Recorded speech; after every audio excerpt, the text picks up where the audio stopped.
আমি খেলার পুতুল না, আমায় নিয়া খেইল না, রঙ্গের পিরিতি আমি আর চাই না।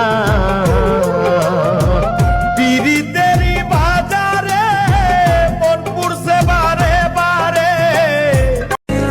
ভারতের ত্রিপুরা এলাকার নদীর বাঁধ খুলে দেওয়া হয়েছে। বাংলাদেশের নোয়াখালী, ফেনী, লক্ষ্মীপুর, কুমিল্লা বন্যায় ভাসতাছে। মন চাইতেছে এই অসহায় লোকদের পাশে যে একটু দাঁড়াই, কিন্তু কি করব, মধ্যবিত্ত, দোয়া করা ছাড়া উপায় নাই। হে আল্লাহ, এই বন্যায় কবলিত মানুষদের আপনি রক্ষা